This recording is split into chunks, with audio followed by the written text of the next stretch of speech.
For freedom. George Bernard Shaw. G.B. Shaw's freedom actually belongs to one of the series of radio talks delivered by him in 1935 on the BBC. As it was intended for the larger circles in their capacity as listeners, the lecture seems to be free from theoretical jargons. But Shaw can be very much deceptive in what he says. For behind his humor lies the satire of the contemporary social condition. Not only that, his simple talk was actually a denunciation of the conventional and capitalist view of freedom.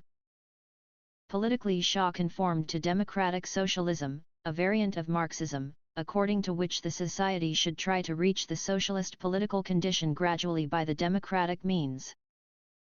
The concept of freedom, which Shaw satirizes, was the fundamental principle of enlightenment, and he does so because in a capitalist society, according to the Marxian view, can be called completely free in such a condition in which he will be able to do what he likes, when he likes, and where he likes, or do nothing at all if he prefers it. He firmly denies the possibility of the existence of such a person, as human beings are all slaves to nature. We must all sleep for 1/3 of our lifetime, wash and dress and undress, we must spend a couple of hours eating and drinking, we must spend nearly as much in getting about from one place to place. From this funny yet inexorable condition of human life, Shaw very clearly moves on to the fact that some of the natural jobs can be placed on others' shoulders. What you do to a horse or a bee, you can do to a man or woman or child or With this Shaw, however, comes to the immediate social and political condition of the time, in which the concept of freedom derived from the grand idealistic project of the Enlightenment and nationalistic bias produced by the First World War was being glorified and used by the upper class as a means to achieving their self-interests.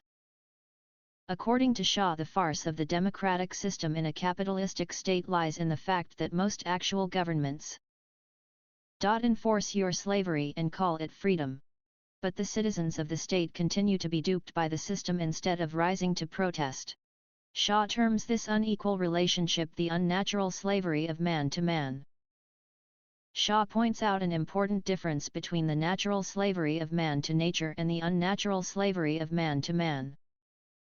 According to him, the first, though unavoidable, provides pleasure after its fulfillment. For instance, if nature forces us to drink, she makes drinking pleasant. The same is true of eating, drinking, sleeping and other activities. Shaw introduces this difference and cites examples more importantly to explain the evils of the former in more accurate terms.